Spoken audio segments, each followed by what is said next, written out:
আসসালামু আলাইকুম বন্ধুরা, কেমন আছেন? আশা করি ভালো আছেন। আজকে আরেকটা ভিডিও নিয়ে আসলাম।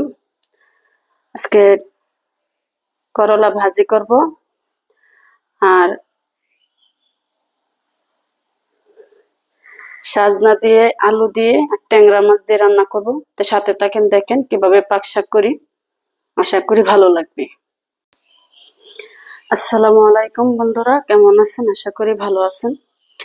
আমরা আজকেও একটা রেসিপি নিয়ে আসলাম, আপনাদের সাথে শেয়ার করি।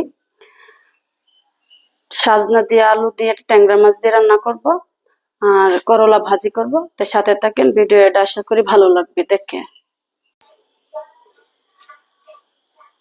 তরকারি কুইটা ধোয়া পরিষ্কার করে নিলাম, মাছগুলো পরিষ্কার করে নিলাম, পেঁয়াজ মরিচ কাইটা নিলাম, রসুন বাটা, পেঁয়াজ বাটা, জিরা বাটা, লবণ, ধনিয়ার গুঁড়া, হলদের গুঁড়া, মরিচের গুঁড়া।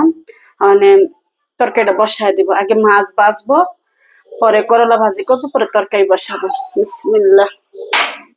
ননস্টিকের কড়াইটা বসায় দিলাম, এটার মধ্যে মাছ ভাজি করবো। কড়াইটা গরম হয়ে গেছে, তেল দিয়ে দিব।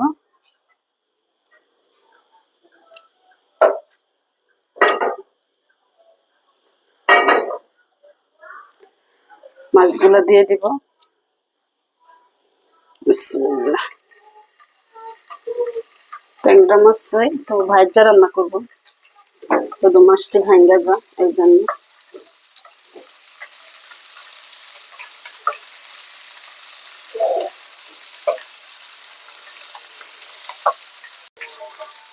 মাছটি উল্টে দিই।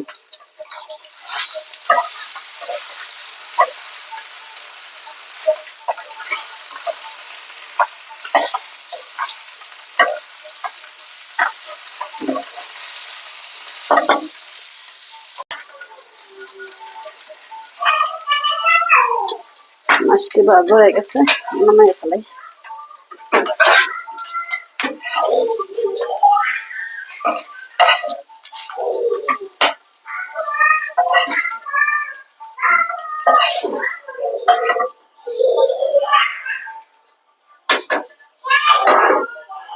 এটার মধ্যে আরেকটু তেল দিয়ে দিব।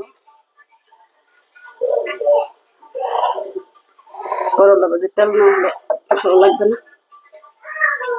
তো করলা ভাজির জন্য দিয়ে দিলাম তেল। করলা গুলো দিয়ে দিব।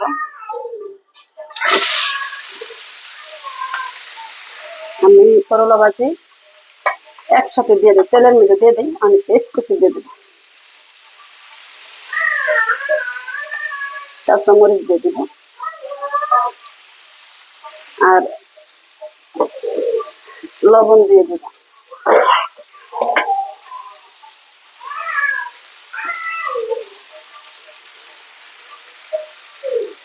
স্বাদ মতো লবণ দিয়ে দিব,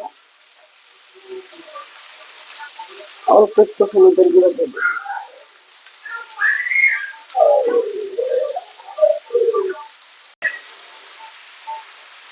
ভাজিটা কেমন হইবে দেখি, ভাজি আরো হইব, হইতে থাকুক।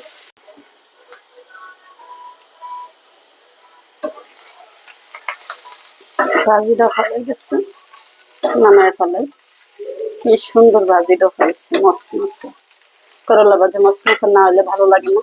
আর আমি একটা ভাজি করি, ওই যে পেঁয়াজ মরিচ এভাবে দিলাম, দেখলেন আমি পেঁয়াজ মরিচ এভাবে দেই যেন ভাজিটা একদম তিতা লাগবে না। করলা ভাজি মনেই করা যাবে না এটা করলা ভাজি খাই না কি খাইতেছেন, এরকম একটা ভাজি করছি আমি। তো ভাজিটা হয়ে গেছে, নামায় ফেলে। আর বেশি লাল লাল করবো না, পরে গ্যারান্ডা চলে যাবো। কড়াইটা বসাই দিই, তরকারিটা বসাই দিই, তেল দিয়ে দিই।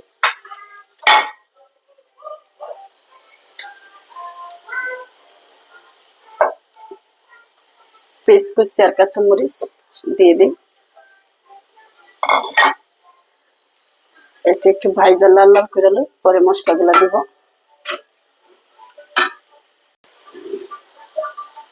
পেঁয়াজ মশলা ভালো হয়ে গেছে, মশলাটা দিয়ে দিব।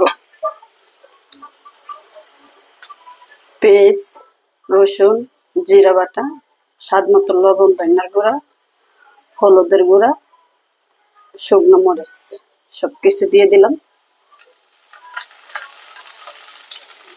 একটু পানি দিব, পানি দিয়ে মশলাটা সুন্দর করে কষাবো, মশলাটা না পুড়ে একটু পানি দিয়ে দিলাম। মশলাটা কষাইয়া পরে তরকারি দিয়ে দিলাম। মাছ আগে বাইজা রেখে দিয়েছিলাম।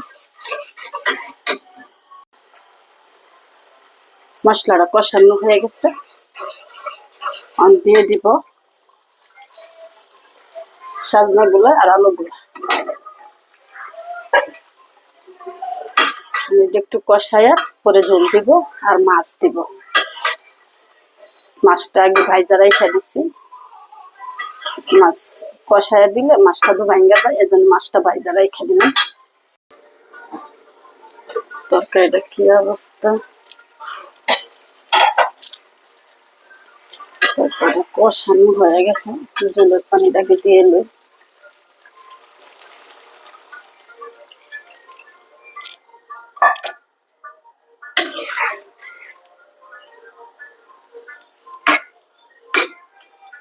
হইতে থাকো, বলক আসলে তারপরে মাছ। তরকারি বলক আসছে, মাছগুলা দিয়ে দিব।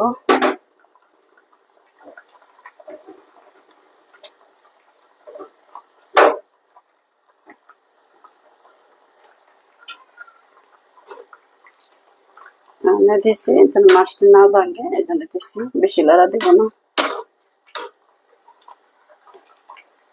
হইতে থাকুক, আর কিছুক্ষণ জল দিব। তরকারিটা কি অবস্থা, তরকারি হয়ে গেছে, জলটা নিভাইয়া দিব। জলটা নিভাই দিয়ে তরকারিটা ভাইরা নিয়ে যাই, অনেক খাবো, সাথে থাকেন।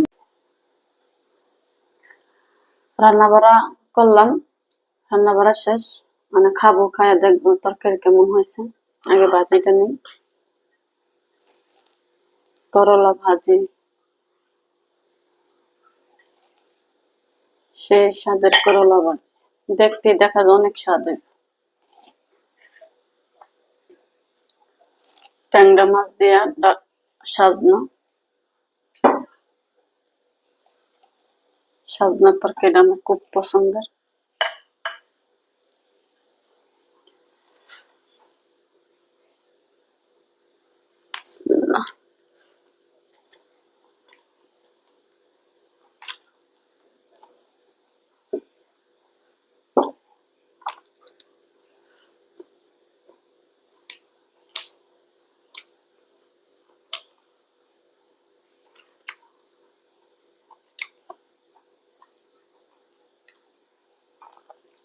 করলা ভাজি খাই না, মধু খাই, এত স্বাদ লাগে, একটু তেতাও লাগে না।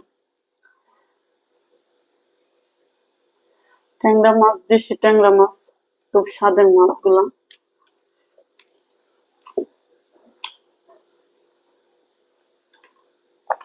এই কারণে ঝুল কইরা সাজনা পাকাইছি, দেশি ট্যাংরা মাছ দেখা অনেক স্বাদ হয়েছে তরকারিটা।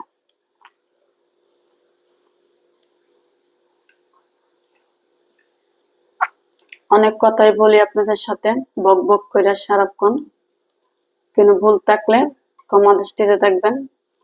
আর আমাদের ভিডিওগুলা লাইক, কমেন্ট, শেয়ার করে দিন, আশা করি ভালো লাগবে। ভালো থাকেন, সুস্থ থাকেন, আল্লাহ হাফেজ।